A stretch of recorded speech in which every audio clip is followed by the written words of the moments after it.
So, yes, we are. So How's cool. that? It's great. A little Doing crooked. awesome. Oh, you're fine. You're doing just fine. So, I'm making people seasick moving the computer. that's all right. Well, I'll put on me and we'll share because we're talking today to Anthony Iannarino, all about Eat Their Lunch. I've known Anthony for a long time. He's one of my favorite people to learn from in sales. He's really, really smart. This third book is another winner. His first two were fantastic, but this one is what salespeople need right now. Eat their lunch. Anthony says, and I love this quote here. Do you know the feeling of having a wonderful, groundbreaking new product and a list of prospects who desperately need it? Making it easy to close lucrative deals with minimal effort? Neither do I. And that's no joke. So we are going to talk today about eating their lunch. But Anthony, are you getting your lunch eaten, or are you eating some lunch these days? What's going on? I just had some lunch, and I'm at a flat, and I had something I shouldn't have probably eaten, but it was all I had. So I did have a little bit of lunch. It was like a tiny rice cake that my wife left here for me with peanut butter. So that's all I had for lunch. What's funny is you and I have known each other since 2010. Yes. And Wow. it was SobCon. And I remember, like, who is this guy that everybody knows? I mean, and everybody that walked in is like, oh, Phil, they're hugging him. And I'm like, how do I not know this guy? I got to meet this guy. Because literally there was probably 300 people there? Yeah.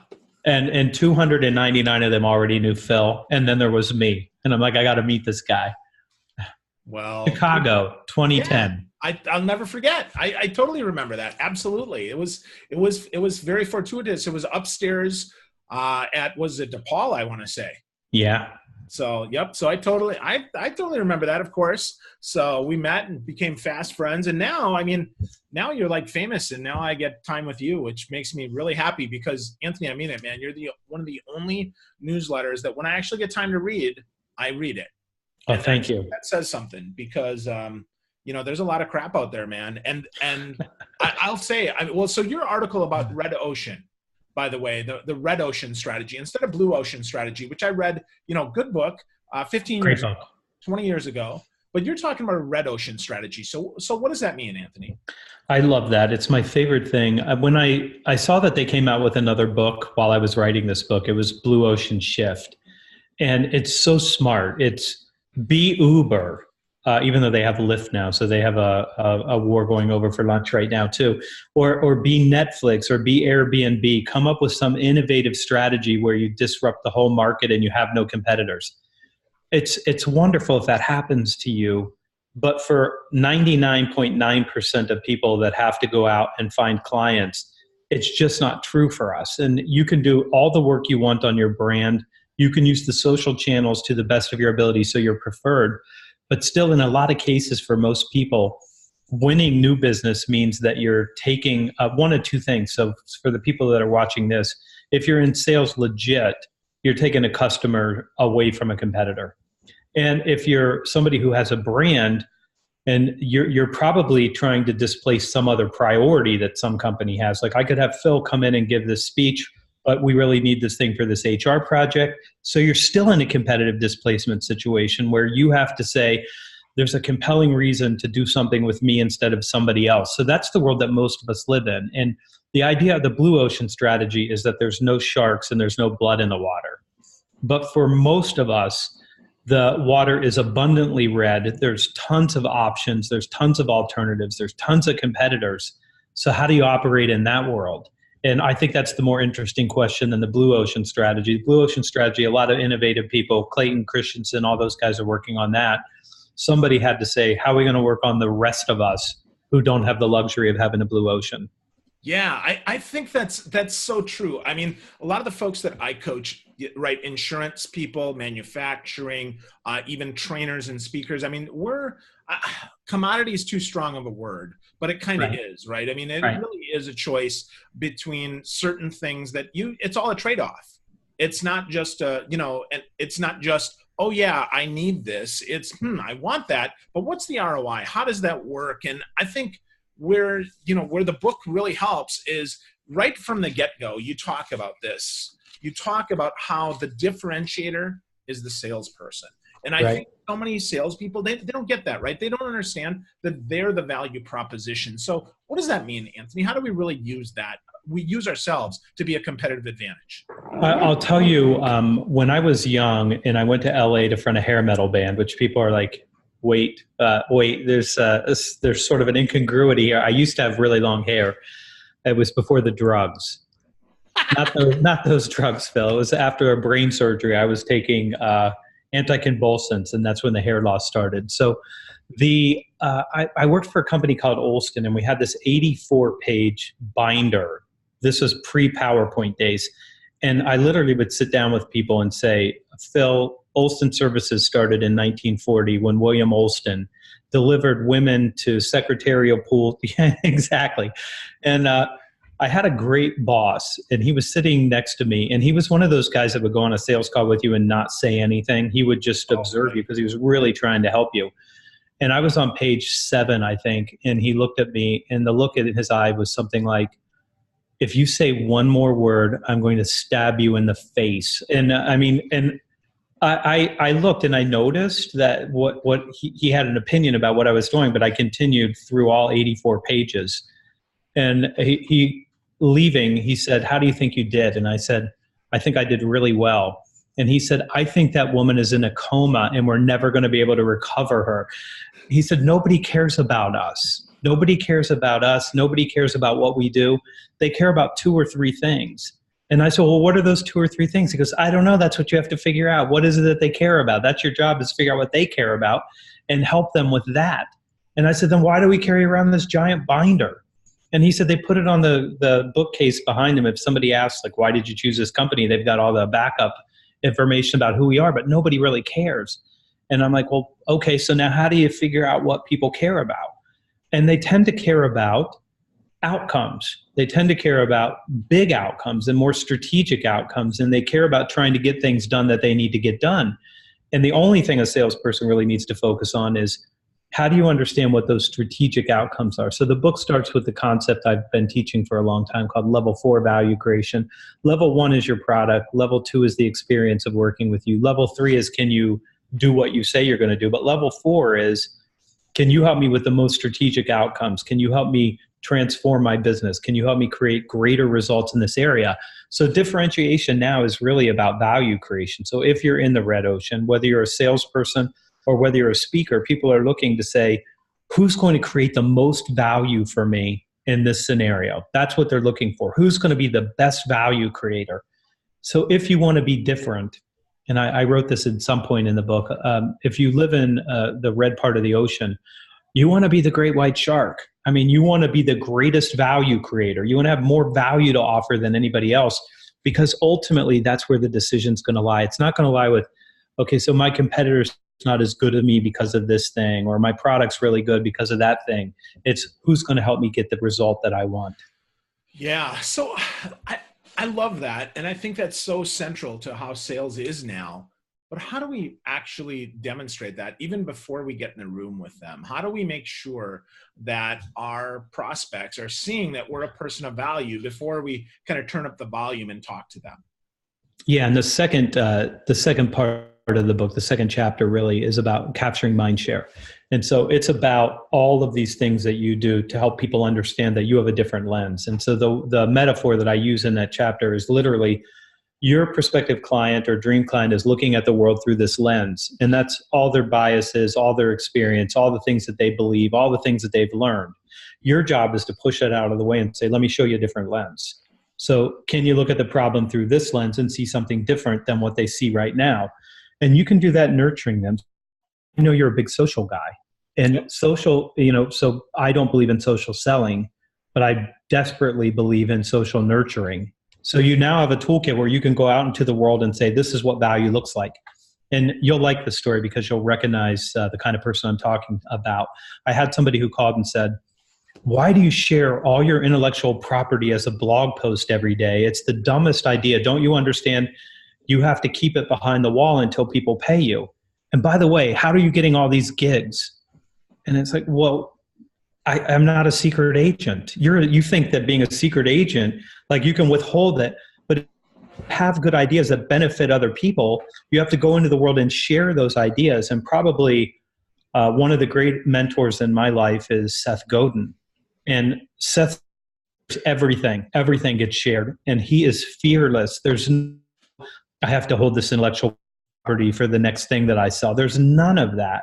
And when I recognized in 2009, when I started writing the blog every day, I recognized you can't be a secret agent anymore. I mean, you can't hope that people refer you because they know you. You have to actually now go into the world and say, I have valuable ideas that can serve you better.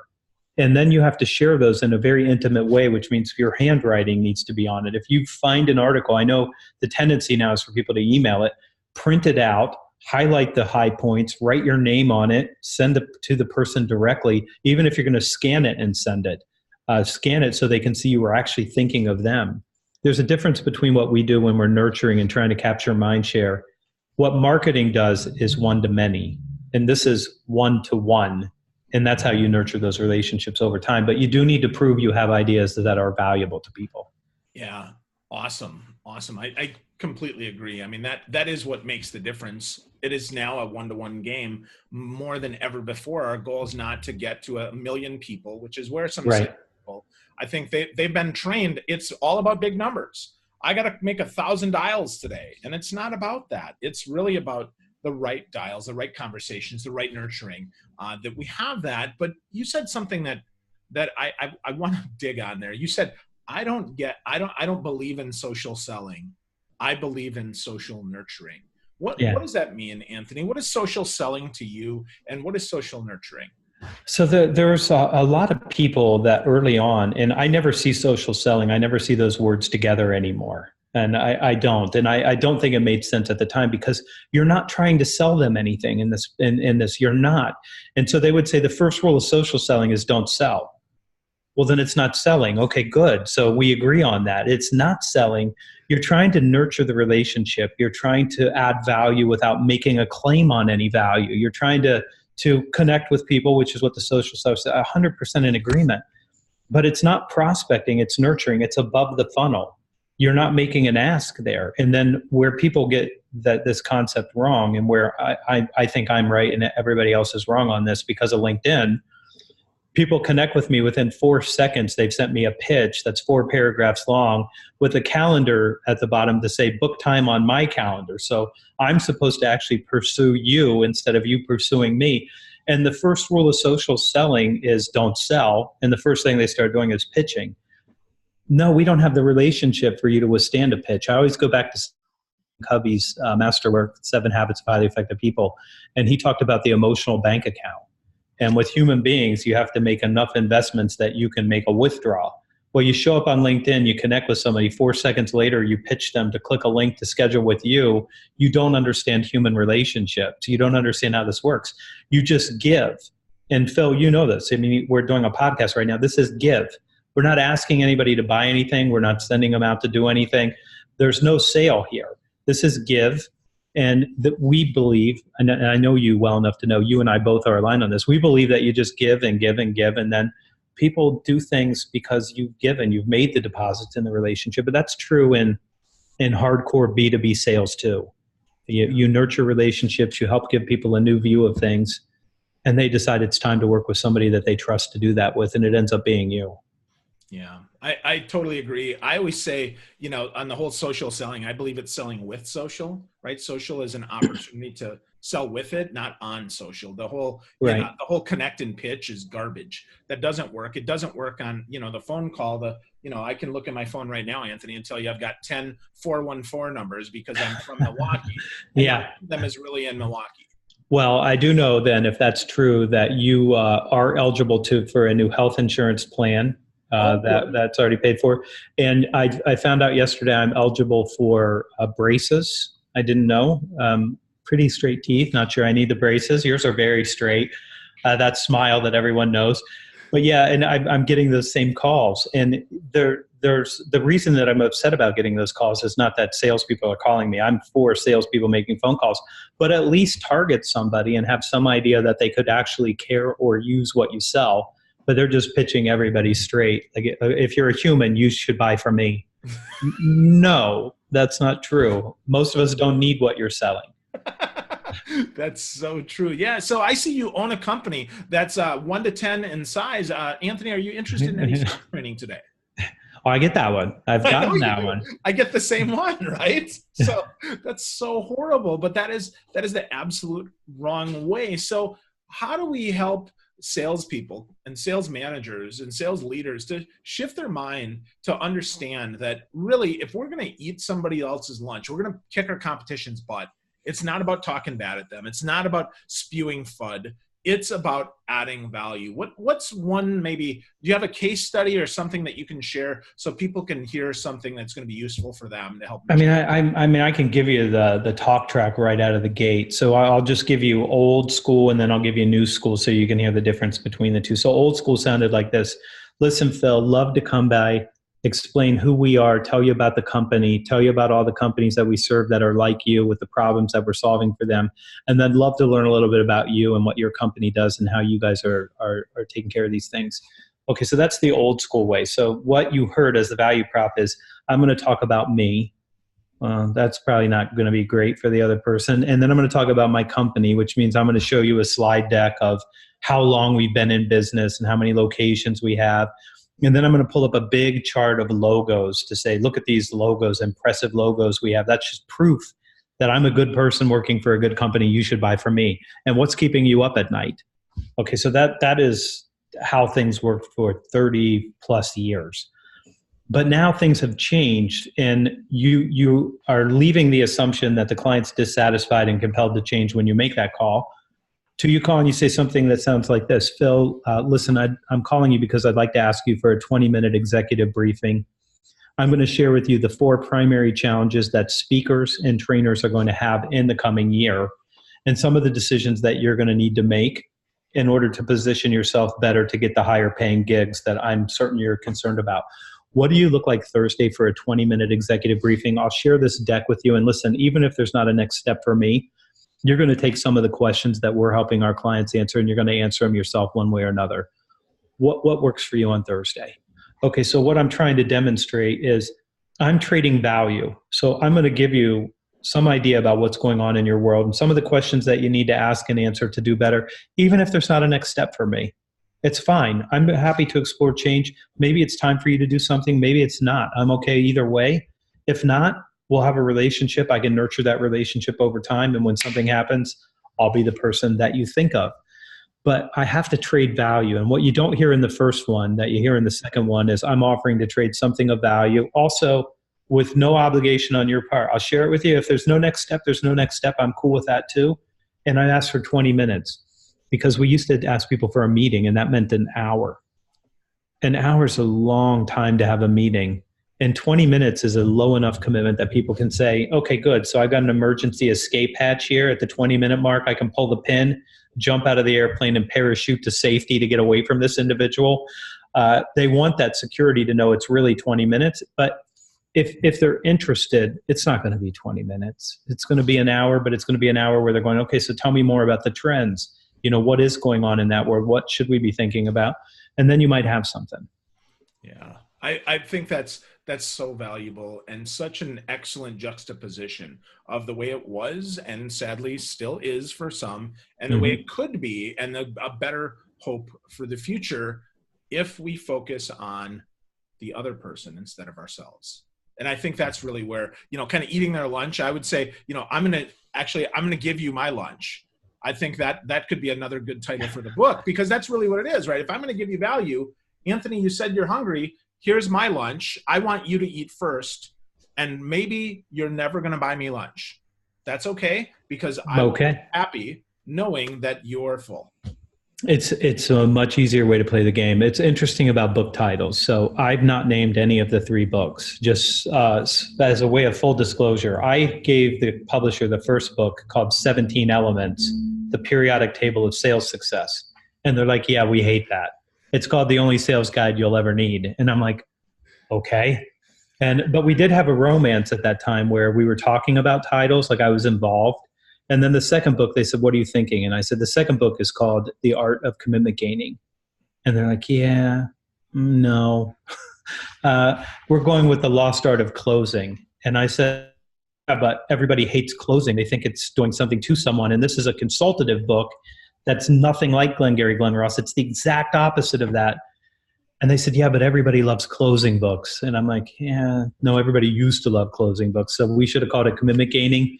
I think we're going to relaunch it this summer with another name, because I think so many people have written me emails to say, I wasn't going to buy your book because I thought it was like a hardcore closing thing. But then my friend read it and he made $50,000 in commission because he understood this process. I bought it. It's nothing like what I thought it was going to be.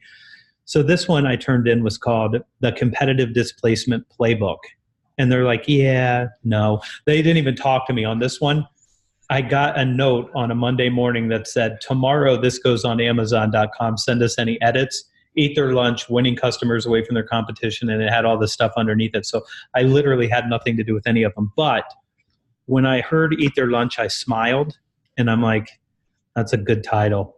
It is. It's a good title. And the cover's really good too. And when I saw the cover, in my mind, I had a brown paper bag with an apple core sitting next to it. So they were so close to what I had that I was like, I really like the cover. But it's yellow, and it will get your attention. It's screaming for attention like those red glasses. Thanks. Yeah, it is great. And you know, it does totally get attention. It is, you know, it's like almost like if you were to take a Sharpie and write your name on the front of a book or on the front of your lunch bag. I think that's great. The thing is, unfortunately, my mom did not teach me how to eat other kids' lunches. She barely fed me my own. Kind of disappointed in that. But the good news is your book does teach that, how to eat their lunch. So one more tip, Anthony, as we're wrapping up here. One more thing that people can do right now to be better tomorrow at eating other people's lunches. So there's a section in the book about how you get the insights to share. So when I say there's 4 trends, how do you get that? And so there's people make a lot of this. There's a website. I'm not sure if you're familiar with it or not. It's somewhat popular, but you can type in a search term and it will bring you back results. And if you don't know it, it's called Let Me Google That For You. So that's the name of the site. So when people ask you, like, how did you learn that? You're like, let me Google that for you. It's actually just the acronym of those letters. So you need that in your toolkit. So when people ask you something, you can just send them the link and go here. And it's just still the Google box. That's all that's there when they show up.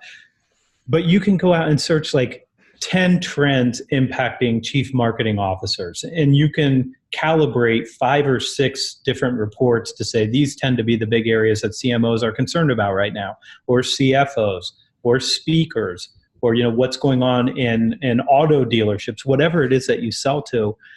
You got to go out and study. And here's the thing. You only need 2 things to be a trusted advisor. Okay, so the first one is trust, and the second one is advice. Okay, so if you don't know anything, you're missing half of a recipe that only has 2 ingredients to begin with. It has trust and it has advice.